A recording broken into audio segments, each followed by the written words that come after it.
Hey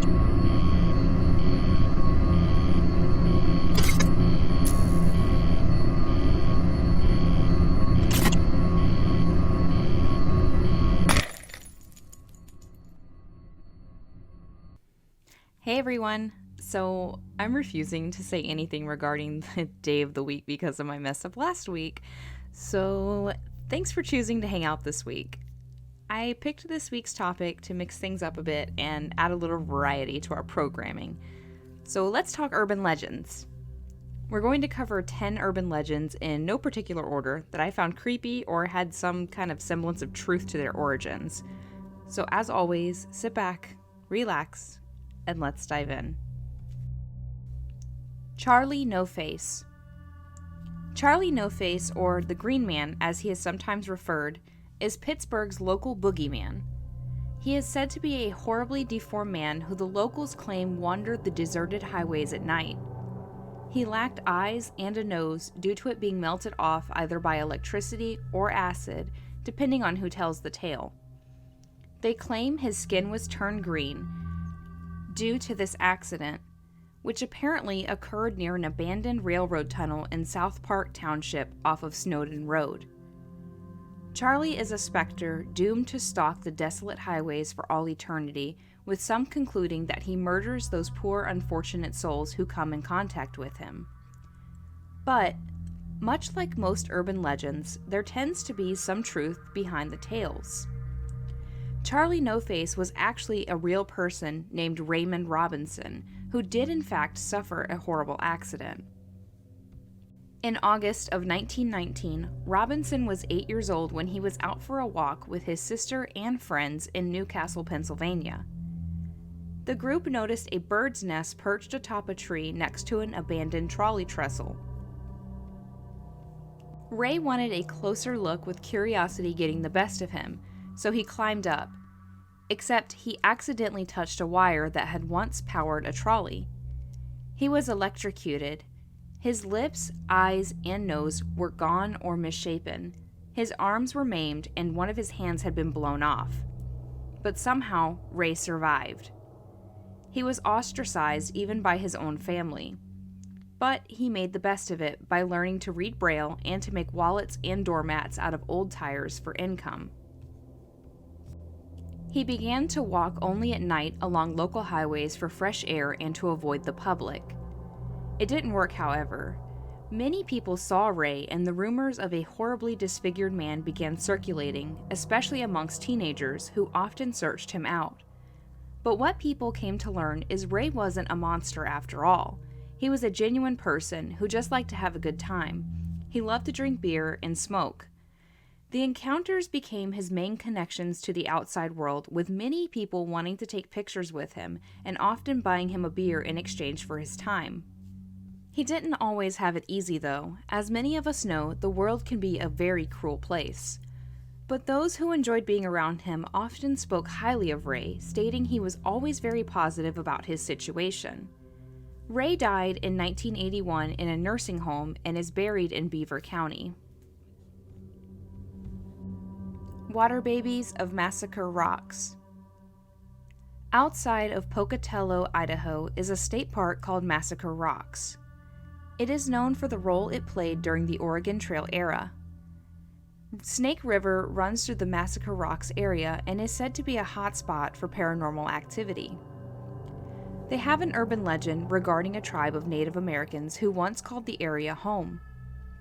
There was a terrible famine that overtook the land.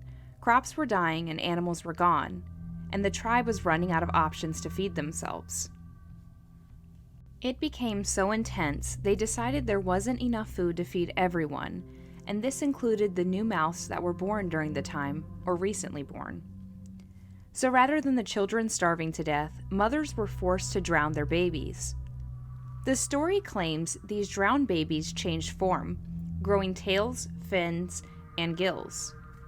They survived through the famine by feasting on tadpoles and fish and becoming something called a water baby. Depending on the source, water babies are spirits, ghouls, or monsters.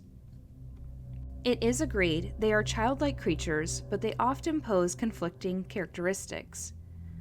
Some say they're tricksters, spending majority of their time teasing or abusing humans who come near the water, while others claim they're murderous creatures who crave the taste of human flesh, trying to avenge their own deaths.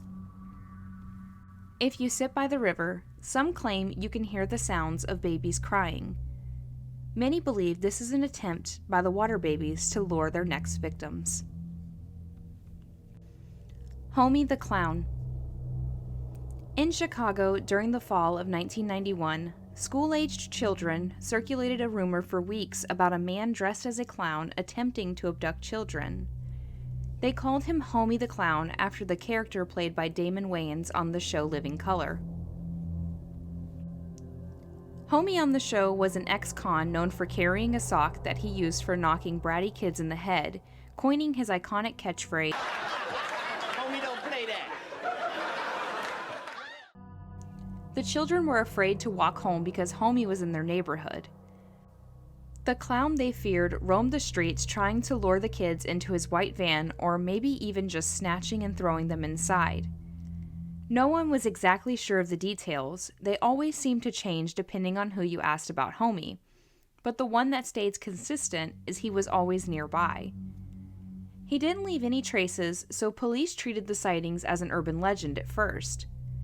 They did start searching for a man in a clown costume roaming the city, especially since the children couldn't bear the sight of a white van, many screaming the clown was coming to get them. But eventually nothing came of this, and the Homie sightings fizzled out. No records exist of any strange clown happenings, but those who remember Homie still don't like to talk about it. Urban legend or not, Homie the Clown left an impact on the youth of Chicago. The Charman. The Charman of Ojai, California is a tale of a creepy and grotesque man told around campfires.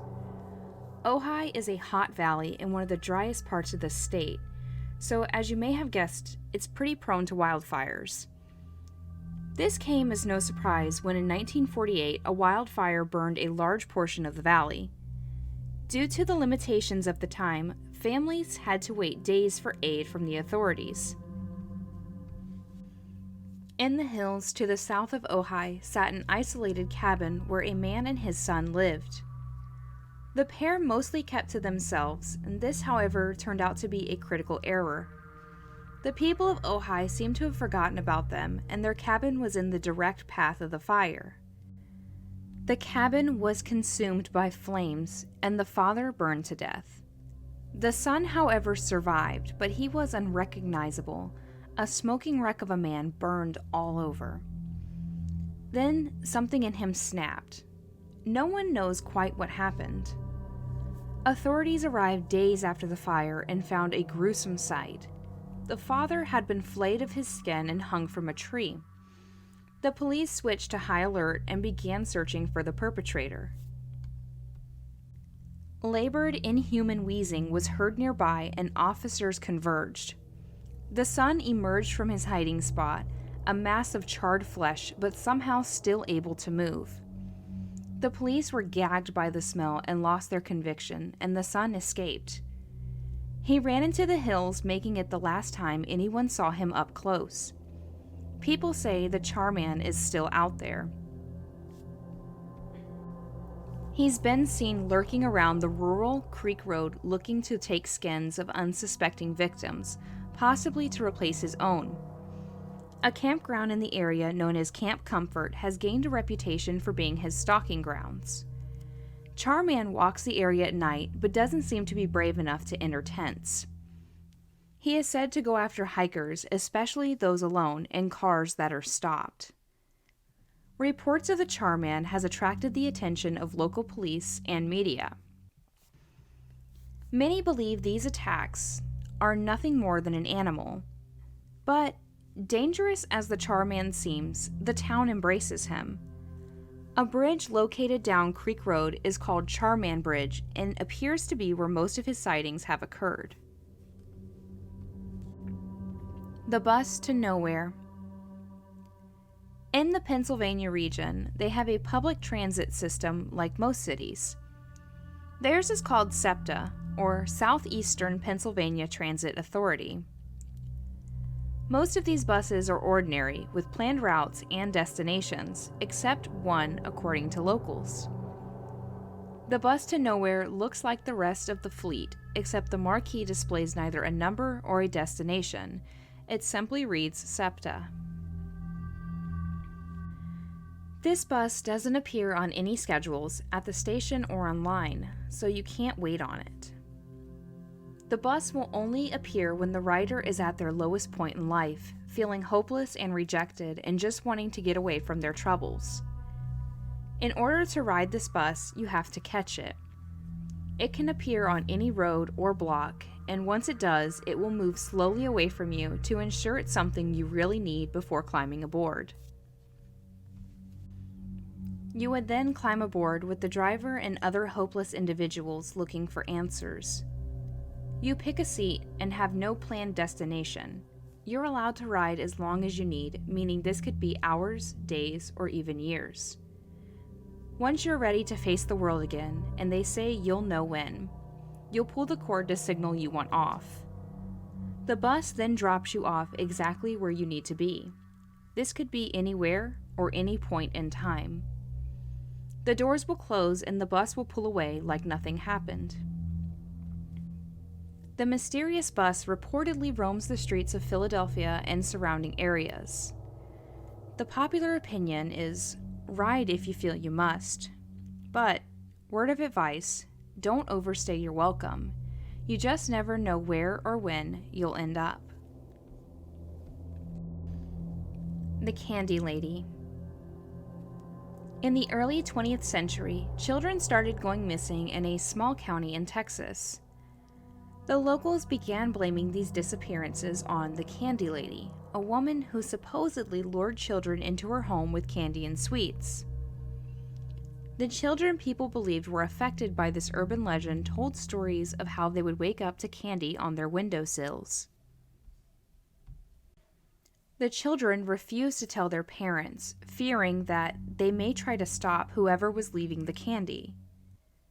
After they received the candy for a while, the children found small notes tucked in between the wrappers. The notes asked children to come and play and were signed by the Candy Lady. Over the span of a decade, a handful of children went missing. As some of the kids who received candy got older, they began to tell their parents and others they had eaten candy left on their windowsills by the Candy Lady. According to the legend, a local farmer found rotten teeth of a child in a candy wrapper at the edge of his field. An investigation sprung from his discovery, and a few weeks later, the body of a boy turned up in a ditch. The boy's eyes had been stabbed by a fork, and his pockets were filled with candy. With everyone saying this was the Candy Lady, she was the one responsible anytime a child went missing. There is some sort of truth to the origin of this legend, though. The Candy Lady is believed to have been a woman named Clara Kane. Clara was born in Texas in 1871. She married an older man, and together they had a daughter. In 1893, her daughter was killed in a farming accident, which she blamed her husband for due to his alcoholism. Clara was devastated and became withdrawn from everyone. In 1895, she apparently murdered her husband with poison candy to avenge her daughter's untimely demise. She was committed to a North Texas asylum where she kept to herself and made a baby doll out of bed linens that she often spoke to. During 1898, Clara was released due to overcrowding. Since aftercare wasn't what it is today, no one knew where she went. A couple of years later is when children began to go missing around her hometown, with the locals believing Clara to be responsible, snatching children to replace what she once had. Julia Laguerre. In the 1800s, Julia Laguerre was visiting family on Edisto Island in South Carolina. During her time there, she became very ill with diphtheria and fell into a coma. The family became quite worried due to her rapidly declining health. Days passed and she never woke up. A family doctor declared Julia, who was in her early teens, had died from her condition. No breathing or heartbeat could be detected, and due to the primitive level of mortuary science practiced during the era, no embalming or other form of preservation was possible. The ceremonial activities were rushed to avoid the inevitable decomposition, and Julia was interred in the family mausoleum the day she was pronounced dead. The family paid their respects and with heavy hearts sealed and locked the tomb's door. They went on with their lives as best as they could without Julia. 15 years passed and Julia's older brother was killed during the Civil War. The family once again had to open the mausoleum, and what they found was horrifying. Lying on the floor just inside of the door were the crumpled remains of Julia, with only bones and tattered clothing. Claw marks were found on the inside of the door, walls, and floor, where Julia tried in vain to escape after coming out of her diphtheria-induced coma. The family, even more consumed with grief, placed her brother in the mausoleum. They gathered what remained of Julia and reinterred them next to her brother and once again sealed the tomb. Then strange events began occurring regarding the mausoleum. The family returned shortly after the funeral of her brother to find the door had been oddly reopened. They closed it thinking nothing more, until weeks later a clergyman at the church saw the door open again. Again it was shut, with not a thought more. However, this continued to happen again and again throughout the decades even. Chains and unbreakable locks were used to keep it sealed tightly, but they would always break and the door was open. Distraught and confused, the family replaced the door with a heavy stone slab, but this too was pushed to the side several days later. After more attempts, they finally gave up and left the mausoleum open, believing this was what Julia wished for, to no longer be trapped in the crypt. The mausoleum remains open even today, where you can see the claw marks left by a girl unwittingly entombed long before her time, and whose ghost apparently still stands to ensure that the door remains open. Colonel Buck's cursed grave. Colonel Buck was the founder of a town called Bucksport in Maine in 1763, or Buckstown as it was called during his time. He was a well-known war hero and for most of his life an admired town leader. The story states Colonel Buck in his time as a justice of the peace condemned a woman to death for being a witch. The story does vary, such as Colonel Buck actually impregnating this woman and rather suffering the backlash from the community stated the woman was a witch. But regardless, the sentence was carried out, with the popular theory being she was burned alive. The witch's last words were a curse on Buck, which concluded with, quote, "So long shall my curse be upon thee, and my sign upon thy tombstone," end quote. As the flames consumed her body, her leg rolled out of the bonfire. The woman's deformed son grabs her leg and further condemns Buck before taking off into the woods.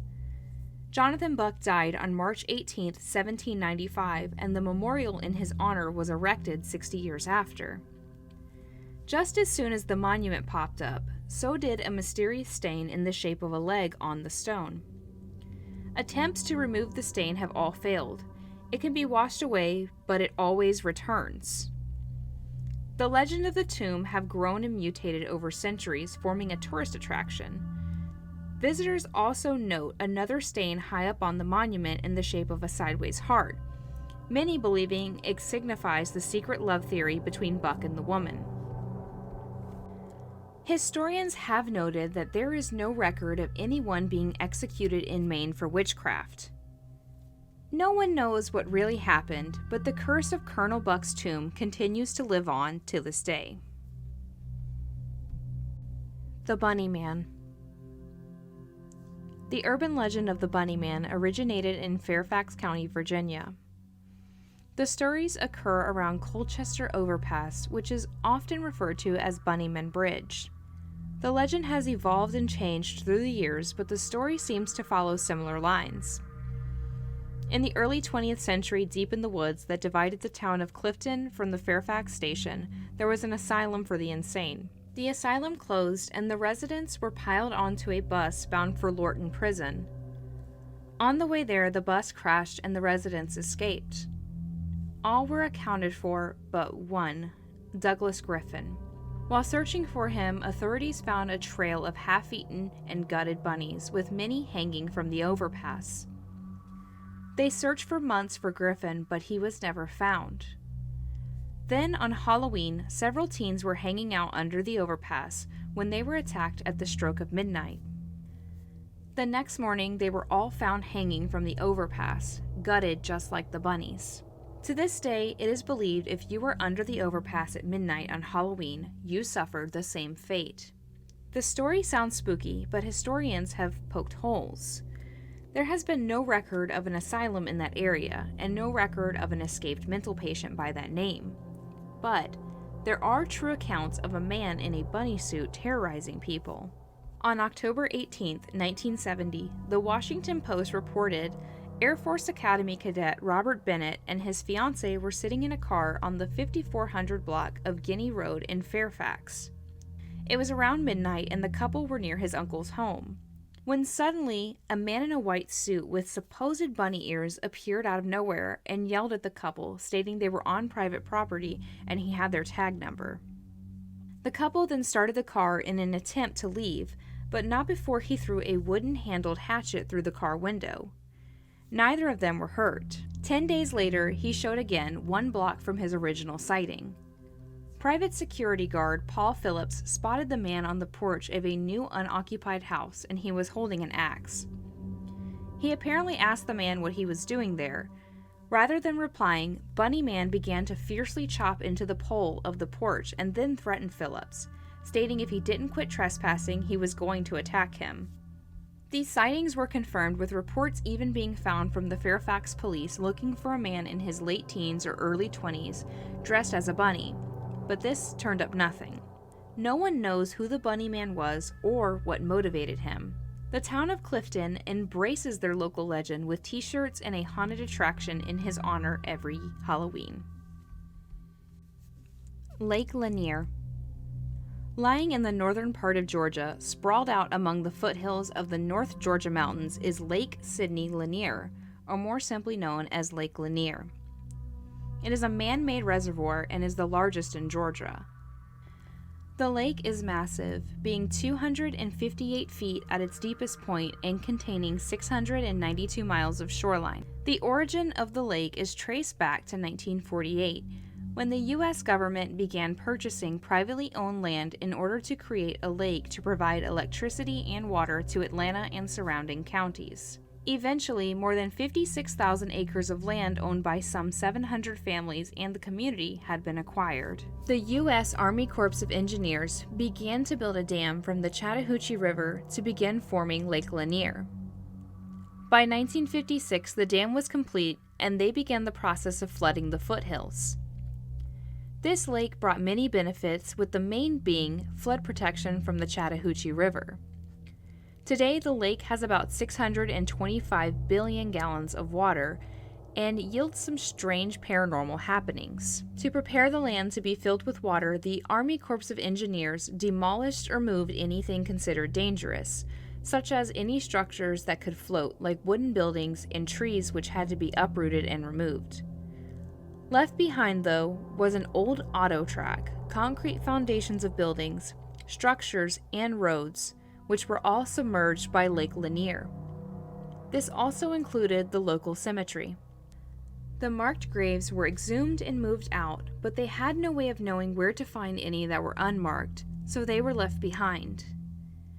Over the years, divers reported creepy sightings beneath the murky waters. An inordinate amount of deaths had occurred with the lake, ranging from boating accidents, drownings, and even a fair number of people who crashed into the lake. The people who have almost drowned, but lived to tell the tale, have reported a feeling as if they're being pulled underwater, or held under by unseen hands and having air suddenly leave their lungs and cause exhaustion. The bodies of drowned victims always seem to turn up in positions far from where they drowned, which this we can probably attribute to currents. The lake has also been the location for bizarre and mysterious deaths and disappearances that remain unsolved. Ghost sightings at Lake Lanier are also not uncommon. The Lady of the Lake is said to be the one most often seen. In April of 1958, a young woman named Delia Parker Young and her friend Susie Roberts headed out for the night in a 1954 Ford, but they never returned. A subsequent investigation found the women had run from a gas station due to not paying. The only clue left at the scene were skid marks across the road suggesting they went off the bridge and into the lake. No vehicle was found, and divers were unable to locate anything due to poor visibility of the murky waters. The mystery would baffle authorities for decades until November of 1990. Construction of the Lanier Bridge expansion was underway, and the crews dredged the bottom of the lake to set up pillars, when they uncovered a rusted-out hulk of a 1954 Ford which held the remains of 2 bodies. They were far too decomposed, but belongings found on them, including a purse, rings, and a watch, conclusively proved they were the women lost long ago. It spawned the area's most persistent and frightening local legend. A ghostly young woman dressed in a blue dress with missing hands can sometimes be seen walking up and down the length of the bridge. The locals believe this is Delia Parker due to the outfit resembling the one she died in. Another paranormal happening is a mysterious raft equipped with a lantern on a pole. It is ridden by a shadowy figure that uses the pole to push the raft along. It allegedly appears and disappears out of nowhere. In one account involving the figure, 2 fishermen saw the ghostly raft around 1 in the morning. The raft was around 1.5 miles away and an estimated 45 feet of water, yet the rider was able to push it along with the pole nonetheless. The figure shouted something at the men before jumping off of the raft into the freezing water. It began swimming towards them at a quick pace. Alarmed, the men began to hurriedly get the boat ready to leave when the lantern on the raft suddenly extinguished. They shone their spotlight out across the water, but it was gone, both the raft and its occupant. The local fishermen have also made mention of giant catfish in the lake. They reportedly reach sizes of 5 to 7 feet long and are said to swallow dogs whole and even attack swimmers and divers. The divers claim they are attracted to the deep waters beneath the dam and have been spotted when work on the dam and bridges needed to be done. These encounters with the catfish are scary enough to convince some divers to not go back, most of them refusing even. Regardless of these tales, it has not affected Lake Lanier's popularity. It received about 12 million visitors, being one of the most visited lakes in the country.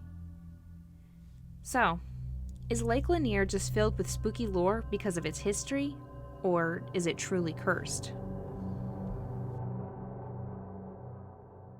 So I had a good time with this one. I always love a good urban legend, even if there's no way it can be true, or even if it has some kind of answer. I just think they're fun, and they're almost like a part of just any culture. I mean, for some reason we love to have spooky stories to tell around campfires and to children to make them be good or what have you. But I want to know, how many of you have heard any of these tales growing up? I can't really remember any personal urban legends from my childhood, but I'm sure I have them somewhere. What are some of your favorite urban legends? Let me know in the comments below. And as always, if you enjoyed the video, please consider giving it a thumbs up because it lets YouTube know this content is interesting enough. And also, please subscribe if you're not already. We would love to have you join us, and plus it keeps you up to date with the uploads. I want to just give you guys a big shout out. Thank you for all your love and support. It's always appreciated. And I'll see you in the next one. Bye guys.